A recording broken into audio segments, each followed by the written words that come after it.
Welcome to ACS's Facebook Live Industry Insights series, where we'll be exploring the rate of Australia's digital transformation and where you will have the opportunity to engage in conversations with some of Australia's tech legends. We'll look to identify where gaps in the marketplace exist and the game-changing ideas that will expedite our transformation. Please leave us your comments and questions throughout the broadcast, and you can post those on Twitter using the hashtag ACS Live. I'm Andrew Johnson, CEO of ACS, and our special guest is ACS Fellow and founder of iiNet, Michael Malone. Welcome, Michael. Hi Andrew, this should be fun. Thank you. Michael, you've got a really busy CV at the moment, so how about we start with just exploring some of the things that's occupying your time? Well, I'm sitting on a number of boards now. It's been over 3 years since I left iiNet. Doesn't feel like it after 21 years there, but I'm now sitting on the board of NBN Co, which I'm sure is well known to your members, Channel 7, so Seven West Media, Superloop, which does fibre in Southeast Asia, Speedcast, satellite around the world, and a number of others. Fantastic. So given all of that exposure, which organisations stand out to you as really doing well with their digital transformations? Well, I guess I would have, until last week, I probably would have said CBA is probably a great example. I think the banking sector has done a lot in terms of making automation happen for customers so they can, it's an addition rather than trying to cut costs. It's in there to be able to give people more capability. I think so, but yeah, for being a Perth boy, of course, the mining sector has done amazing things behind the scenes that I don't think people are fully aware of. You know, Perth, of course, was the hub for fly-in, fly-out workers, and a lot of that has been brought back into town now, where you can monitor remotely. So people are living in sociable areas and much improved safety as well. Fantastic. And what about in the Australian tech scene? Are there any individuals that sort of stand out that you've admired from far, and what sort of caused you to admire their work? Well, I've been very fortunate that a lot of the people in the telco industry, I mean, I'm still a plumber at the end of the day, but people like Simon Hackett and Bevan Slattery, I've known for a couple of decades now, and they're good friends. I think, both of them, Simon, of course, has always been at the bleeding edge of technology, is now doing, having moved from telco, is now in a very interesting area doing new battery technology with Redflow. And Bevan, of course, has just completely transformed things with business after business, which I'm very envious of. I had one good hit with iiNet. Bevan keeps on remaking himself and keeps on delivering new technology that's essential for the future of broadband. Fantastic. Well, he's still been very modest. iiNet is spoken very fondly as one of Australia's great success stories. What about your observations? Where do you think the next great success stories will come from? Oh, I've got $50,000 that I'd like to find a home for, so that would be a great answer. I look at the telecommunications. That's probably the lens I look at. So I think things that we do know that are going to happen is, people need connectivity. The move is onto the screens, of course, so away from the fixed laptop. But the two things you can rely upon is people need fast speeds, and usage is going up almost exponentially. So we've had a nice, reliable 2% per month growth in usage going back 2 decades, with step jumps when certain things come online, like Netflix last year. Wow. What about how has the startup landscape changed since those iiNet days? Well, in a lot of ways, I'd say for the worse. I think you're seeing possibly in the early days, we were just a small business. That's what startups were 20 years ago. I think one of the downsides at the moment is there's a lot of people out there preying on small businesses looking for the next big thing, and so they'll try and coax perhaps not so financially savvy tech entrepreneurs in directions that may not be comfortable. But the reverse is happening as well. There's a lot of money looking for homes. So some of these startups have got very unrealistic expectations, and the focus is very much on the next raising rather than on how do we get customers. And surely, that's ultimately what it's about, is how do we put a product out there that people want to use? That should be the absolute focus. Fantastic. Just to drill down into that one a little bit further, there is a bit of a mantra around that we have a future where every company is a software company. SMEs are the engine room in the Australian economy. How can SMEs make that jump in digital transformation, given that we're such a large geography and a small population base? I think everyone will have to be using software. There's no doubt about that. That's any object you pick up these days. Do you need to be developing your own software? I think that's questionable when there's so many good partner organisations out there that can help with that. But being absolutely aware of what you want to achieve with technology is really critical. It's not a panacea for everything. You need to be clear about, how is this going to improve the product that I'm offering, the way I interact with customers, what we're doing, what we're trying to achieve with the business. Fantastic. Given all your exposure around the telecommunications industry, we hear a lot about IoT. What does the future of telecommunications look like in Australia, and how do we take advantage of IoT opportunities? Well, we'll go back to NBN, of course, always in the media, always contentious. I think there's a few things in there, I mean, that worth pointing out before we move on is that, the money's already spent, guys. Okay, so we're not going to be able to go back 5 years and restart the project and do it any differently than it is now. So it is happening the way it is. So fibre to node is part of that mix. So with all that behind it, probably the most exciting thing about NBN is not necessarily the speeds, but the ubiquity. This is the only continent in the world where anyone's even attempting to give minimum 25 megs to every household in the country. Now that's a really big deal when it comes to things like IoT. You look at the US, for instance, 30% homes in the US do not have access to 25 megs or higher today, even though people talk about that as being the leading edge. So I think one of the big advantages of NBN as we roll out over the next couple of years is that product providers, anyone, whatever product it is, you can rely upon the fact that your customers are all connected. And that's something we've never been able to take for granted before. Again, you think about how telecommunications transformed other sectors. The advantage, knowing that there's telco out there everywhere allows you to be able to offer things like banking ATMs, which seem essential today. So I guess I've always worked on that basis. Any technology operates in 3 generations. There's those who discover it at the very beginning. That takes about 20, 30 years. And that might be for an application completely different to what it ends up being used for. But then next generation, people like us are about the ones who build it and get it out there so that everyone has access to it.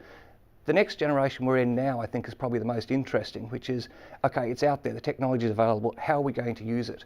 And I think like electricity or anything else, the ways in which this gets used will be unimaginable to the people that were building it 20 years ago. That's the world my kids grow up in. The internet's just in the PowerPoint. It's just there. They don't know how it got there, but they just rely on the fact that it's available everywhere. So do you have any tips then? We're in an era of platform economics. We've got the Amazons, we've got the Facebooks.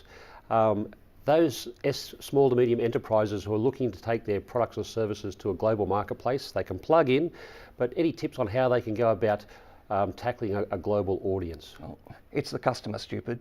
That's that old saying. I think there are a lot of advantages to having the platforms available. We don't have to develop these things from scratch, which means that you can get your product out to market quite quickly.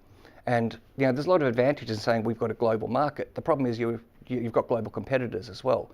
So I think that allows you to be able to move your product into production quite quickly, but you've got to face the fact that if your product doesn't work, be prepared to change and transform. So it doesn't matter whether you're doing a small business in the suburbs of Perth or you're on a global stage. You just got to look for what are your customers looking for, listen to the feedback, improve the product constantly, and be prepared to walk away if people don't want it.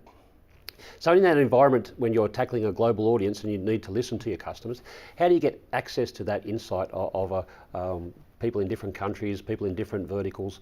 How do you go about building that business case and that go-to-market strategy? Well, you can use this thing called the internet.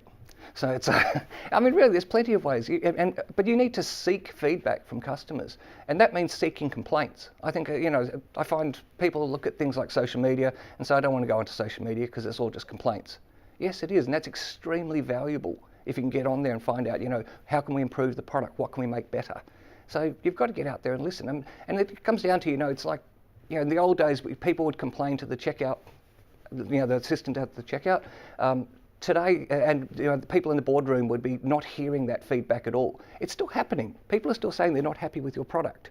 Okay, so it's same with social media. You can choose not to get involved in it, but people are still going to be complaining about your product. Or you can get out there and say, okay, let's listen to this now and see how we can improve things. Fantastic. One of the other areas that you have a focus in is in cybersecurity. There's been a lot of press since the Prime Minister's cybersecurity strategy launch, mandatory data breach notification legislation coming into play. How would you describe the maturity of cybersecurity in Australia, and how should businesses go about improving their resilience? I have a small cybersecurity business in Perth, which employs ex-defence staff, and I say that's one area where defence leads, the commercial sector, I think, head and shoulders. But one of the things, I don't think cybersecurity is being taken as seriously as it should be at mid-sized companies. So certainly we're seeing the big organisations. I mean, NBN takes it very seriously because it's national infrastructure, but large government departments as well, and very large companies. But middle Australia, I think at this moment, it's certainly not on the board agendas. And I think it's unfortunate. It's probably going to take the first major data breach where you see something like a law firm has its confidential records released to the public before everyone turns around and says we need to do something about this. But yeah, I mean, it's a bit self-serving given I've got a cybersecurity business, but I really think all businesses need to be taking this extremely seriously, as much as you take personal safety for staff. That's the sort of level we should be focusing on it.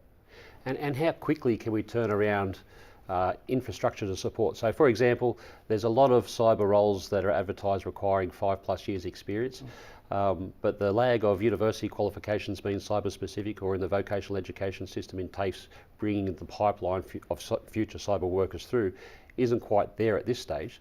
So how can we change that landscape and be one of the leading economies in terms of cyber resilience? I think it is, the 5-year problem is a big one. For universities, of course, anytime you say, this is a demand that's going to be needed in the community, it is going to take about 5 years to produce a response to that with suitable qualifications. But I guess we can tap into, going back to your earlier point, we can tap into a global market already.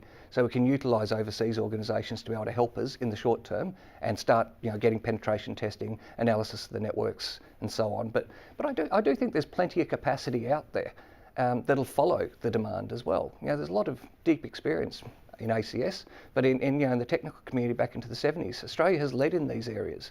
So it's just a matter of tapping that now. Fantastic. And if you were to look at our economy overall, it's not highly diversified compared to many other countries. And there's also, politically, people talk about not backing winners. But where would you see the big opportunities for digital transformation in the Australian economy that can continue to sustain high living standards that we're historically accustomed to? I think, there's an old trite comment, we're moving into a knowledge economy. One of the big advantages Australia has is a pretty highly educated population and a trusted brand. The Australian brand is trusted into Asia. So I think that's one of the opportunities for us now, is as we get skilled graduates out there and the product being available, customers and services, we are probably more accepted than say the Americans trying to sell the same product into Asia, in my opinion. So I think that's probably the area I'd be looking at for now, is how do you push north from using our natural geographic advantage. Fantastic. I'm just going to see if we've got any questions that we'd like to take from our audience, if they could come up on the screen now.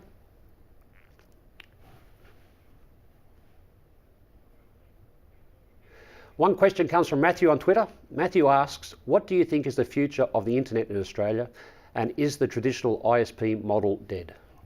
I think the ISP model's far from dead. Again, being from an ISP background, but I think people underestimate just how high contact it is being in the internet service provider side of things. When people get connected, with any device they want to add to their home network, anything that goes wrong, the first person they call is their ISP. So I know in iiNet's case, about 78% of our staff were in the contact centres. So I like to say it's not necessarily, a network with support staff. It was almost the other way around. The business is about customer service, and we happen to deliver that using a network. So I think that ISPs, retail service providers under the new NBN model really need to focus on that. We're here to help customers get connected and to get the most out of their connection. If we keep our focus clearly on that and how we participate in that, then there's a long model for RSPs. Fantastic, thank you. Another question from Twitter, which has come to us from Canada. Australia has some of the cheapest mobile data in the world. How did this come to be the case, and how can this be leveraged for economic benefit? Well, I think Australia, for Australians, I think there's a very easy sentiment to say, we're so far behind the rest of the world by any measure. And reality is, I think, when you go overseas, it's only then when you hit other continents that you realise just how good Australia's mobile networks are, for instance. And so we're always the earliest adopters, particularly places like the far out places like Darwin or Perth, jumped on mobile earlier than anywhere else in the world, and penetration rates skyrocketed. I think that's one of the reasons that when usage goes up fast, you get a faster economic return, so mobile networks can afford to put more into their networks. And of course, we've got reasonably good competition here with 3 networks and TPG about to enter the fray. So 4 mobile networks in a country with only 22 million people, that there is quite obvious competition there. Fantastic, thank you. Question. iiNet was known for changing the user experience and making the ISP fun. How important was this for establishing a customer base?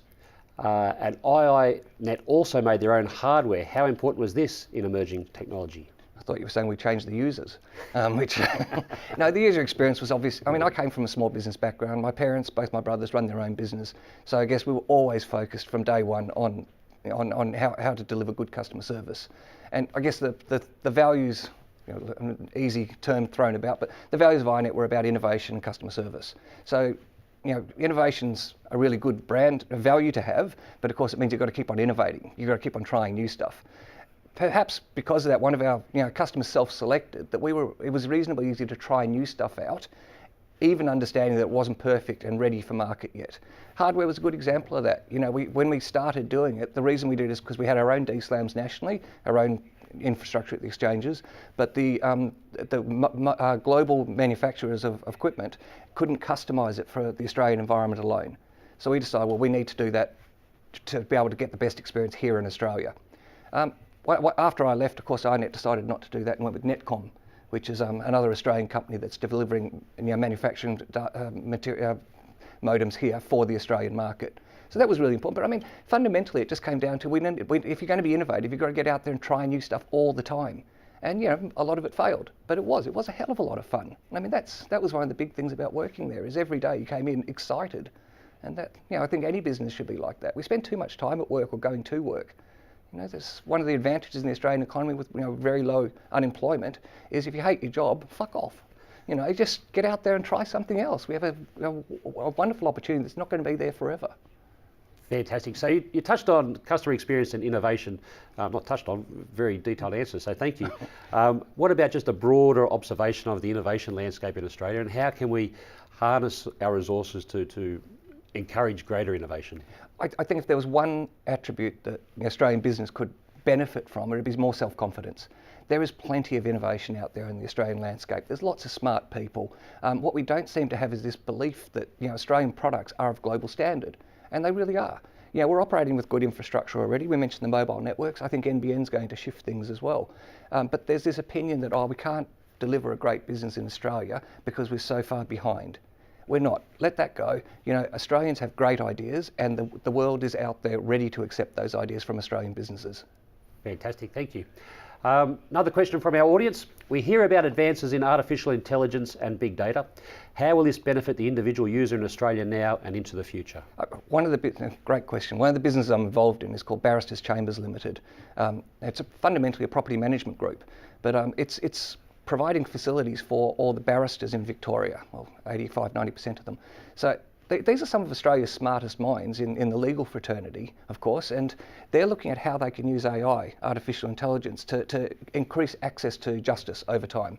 Now that's intriguing. You wouldn't think one of the staid old professions is leading in this, and yet they really are. They're out there saying, okay, how can we make sure that for simple cases they get handled in an expeditious manner, that people who can't necessarily afford expensive lawyers can still get access to justice.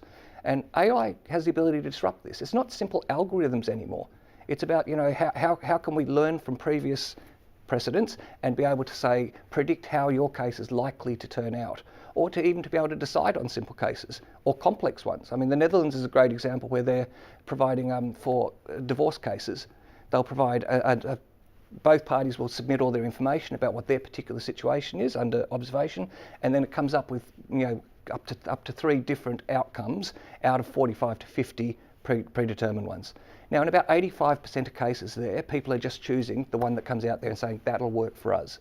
That's enormous compared with the tens of thousands or even hundreds of thousands that may be spent on a messy divorce. Well, the opportunities are certainly big in law. Another question from our audience. Given that many people now learn through experience, what is the future of formal education, particularly in the technology sector? I see, ACS was running a session called, are degrees ethical? Is it ethical to have someone spend 5 years at university and come out with something that's now 5 years old or older? Look, it's a really good question. I think universities, over time do have to evolve. I know ACS has a very close engagement with the universities, that there needs to be a lot more online learning for technology companies. So if the universities want to be able to deliver good technology degrees, that's got to involve a much more, going back hundreds of years, it's got to involve more of an apprenticeship type environment. So the students need to, yes, learn in the classroom, but then also need to be getting out there into business and trying out those ideas. Not with coding, there's nothing beats actually coding. And if someone comes to me with a CV, having left university, and the only thing they've ever done has been university projects, then they're not suited to the industry at all. This is stuff you've got to be doing because you love it. Fantastic. You're one of our most famous founders. What advice would you give to aspiring founders, and what are 3 things they need to know or do? Well, I'd start the obvious one. There's 22 million great ideas out there. Every person in this country has an idea about something that could be done better, or a new product that's not available out there. The main difference between them and any other entrepreneur is get out there and do it. And it never gets easier. You know, you might be sitting there in your 20s and say, oh, I need a bit more money. You know, every year will get harder. You'll get mortgage, you'll get kids, you know, you'll get a job security. You'll have all these lines of things to do. It gets harder every year, not easier. So if you've got an idea, get out there and try it out, no matter what. Look, I think that's foundational, and keep the really obvious stuff. My dad said, you know, running a business isn't hard. You know, you got to tell people what you're going to do, you got to do it, and you got to get paid. You know, number 3 can be difficult, but that doesn't matter how small or big the business is. It's fundamentally down to that, and that transformation from saying I have a product, here's what it can do, and actually delivering on it, is not rocket science, and yet it's so rare in Australian business. So I mean, I've never met anyone who said I'm going to set up a business to become rich and really succeeded in that. The people out there that I've seen that really, you know, can be successful, the ones who see a need, a product that they're excited about, and they say, why can't everyone else see this? Or something where they're disappointed with the way a particular industry is operating and say, I can do better. Those are the passions, you know. What we look to invest in, you know, in my family's office, we look for founder-led businesses that have got an idea that's satisfying a need in the community, that have a pathway to cash, of course, and you know, that have some form of defensible position, either geographic, infrastructure, or a community base, that they say, these are the people that we know intimately, and we're going to take care of them better than anyone else can. Fantastic. We're going to take a little break now, come back and explore some more detailed questions with Michael.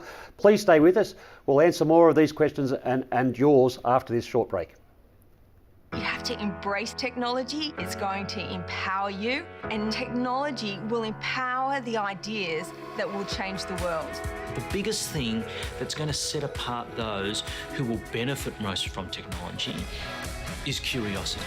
The job that they're going to be doing in 10 or 15 years' time doesn't exist right now. It's pretty much, if you can imagine it, you can make that job happen. There's a lot of scope for you to be bold, to push forward, to be brave. Welcome back to ACS Industry Insights. We're with Michael Malone. People say startups require a little bit of luck, Michael. Can you tell us what your luck was, and what's the best memory you have of your time as a founder? Definitely, startups need a lot of luck. I think people underestimate how much luck is involved. You know, you've got to start with the assumption that everyone out there is at least as smart as you are, your competitors are, and that everyone else is working just as hard as you are. You know, it's not down to, you know, I was smarter than my competitors and I worked harder. No, that's a baseline entry level now. So it does come down to a bit of luck. Now, what was iiNet's particular luck? We were first. You know, it's not that hard. In Western Australia, we were the first internet service provider. Within, you know, when I had about 150 customers, the local newspaper was already describing us as Western Australia's largest ISP. Fantastic, because that became replicable after that. We were WA's largest ISP because we were WA's largest ISP. So I guess for anyone else that's getting out there, it comes back to what we were talking about before. It's down, find a niche, know who your customers are, and make sure that you make sure the products are suited to those customers. Fantastic. So let's just start with, you've got the founder now, they're passionate, they understand where the market niche, they've got some customers, so some cash has come into the business, and now they want to scale. So how important are people, and then how do you go about finding talent that's aligned with your passion and that has the skills and capability to deliver on your vision? How important are people?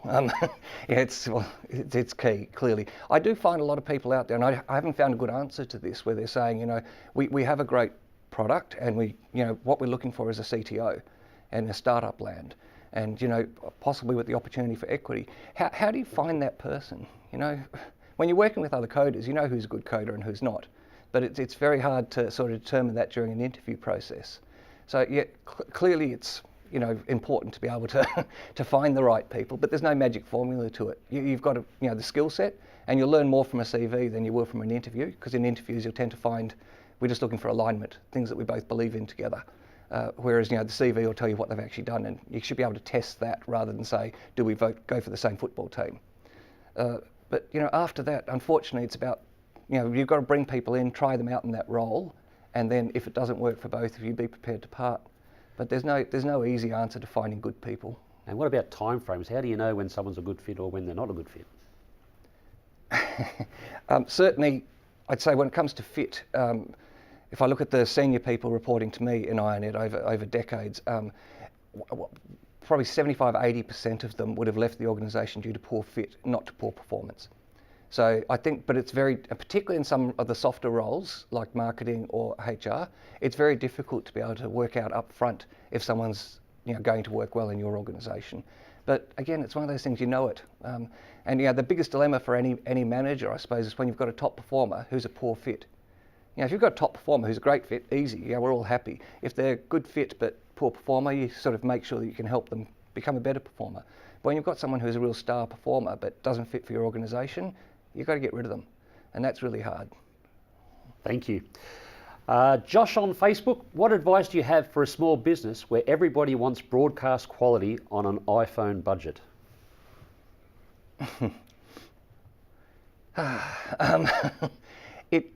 I'm seeing the only parallel I can draw, I suppose, I'm seeing the argument being played out now with NBN, where there's, people are saying customers will not pay more than this amount of money. It's a price war out there, so it's up to NBN to drop the prices and to make it more affordable and more profitable.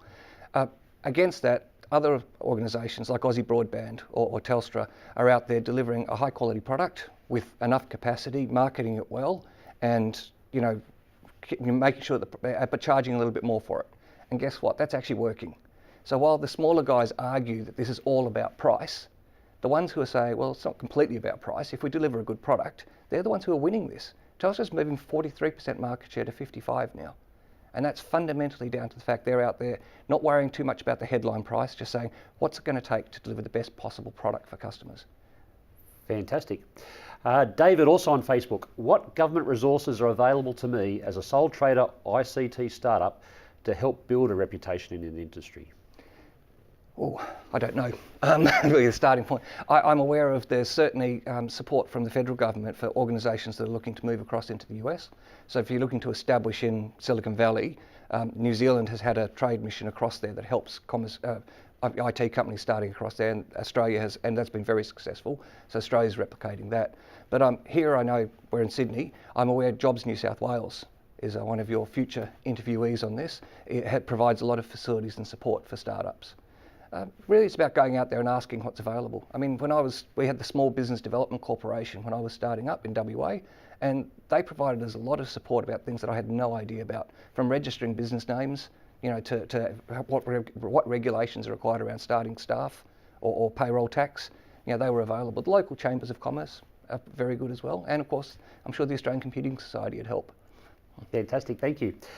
From Perth on YouTube, how is the NBN helping people day by day? It depends on which newspaper you read, I suppose, would be the answer to that one. Look, there's the NBN. This is the biggest single year for NBN. So, at the close of June, they had 2.7 million customers connected, adding 40,000 customers a week. So in the coming year, the number of customers on the NBN is going to double. So what's the biggest issue right now? It's getting connected. So and the people that are upset are either the ones who haven't got it yet, or people that have an issue during the connection process. But it's all around that activation. So the best thing NBN can do right now is keeping focused on getting the best possible connection process to make that as easy as possible and not break things, and get everyone connected. But you'd know this, the stability of a network is inversely proportional to the number of engineers working on it. That's the world we're in right now. There's a lot of work being done on the network, which means things will break. But NBN, I do see, I live out in the country, and you'd see the benefits that are given to people that are away from the CBDs. When they get access to things like medicine or just communications, being able to talk to people in the city. I keep going back to it's ubiquity, not just speed, that differentiates NBN. Other countries have got faster internet than us, but no one else is trying to do it for the whole population. Fantastic, thank you.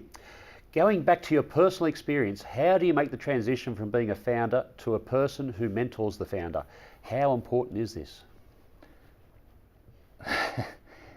Look, I never really knew. You hear about the imposter syndrome type thing. I'd like to say, I think you need to have a bit of that. A lot of humility. I never really knew how long I was going to stay around at iiNet. When we listed the company in '99, so a long time ago now, I really did think the board would keep me around for a year or two and then get a real manager. But you've got to look at the challenges that are out there and keep on trying to grow into it, but recognise your own limitations as well. I mean, at one company I'm involved in, Dreamscape, the brand name is Crazy Domains. The founder there was with the company for a long time, built a great business. He's now stepped back to run the technical team. So he's the CTO, running a large group of engineers and programmers, and brought in someone who's more of a friend of his, who's a professional manager, Mark, who's now running the business. I think that's a brave move for any founder to be able to say, the business has got to this size, don't stay around because of the ego.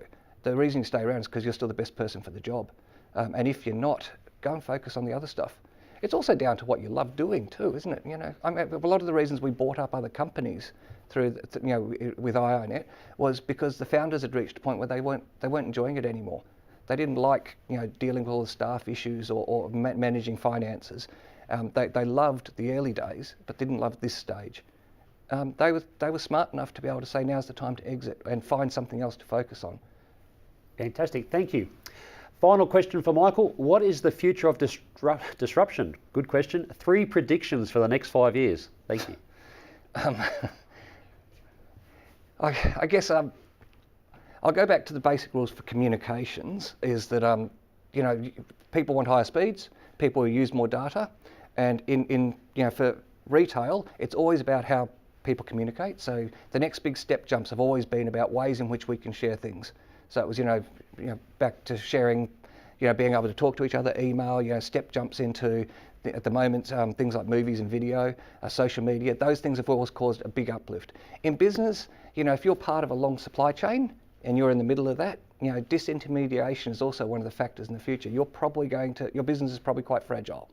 So, because supply lines get truncated by the internet. So AI is a big thing. I studied AI in the 80s and it's nothing like it was then. The way machine learning is being used now to completely change, particularly what we wouldn't expect. We expect it to be, we expect automation to affect things like manufacturing. So areas where people have very low skill rates in order to be able to work in that industry. We sort of expect that. AI starts to disrupt professional services. So accounting, medicine, law, those are the areas that are going to get most affected over the next few years. So I think that's the area, probably from my point of view, the area that's most interesting to watch and how that's going to transform. You guys have said it before, but half the jobs that people are doing today won't be around in 10 years. You've got to accept, you can be a driver of that, which is a lot of fun, but if you're on the receiving end of it, you've got to be ready to reskill as well. Fantastic, thank you. Well, that's all we have time for today. It's absolutely flown. Want to say thank you to Michael for joining us. Thanks, Aaron. And please join us next time on ACS Industry Insights, and we look forward to talking to you again soon. I really appreciate it. Okay. Yeah, fantastic.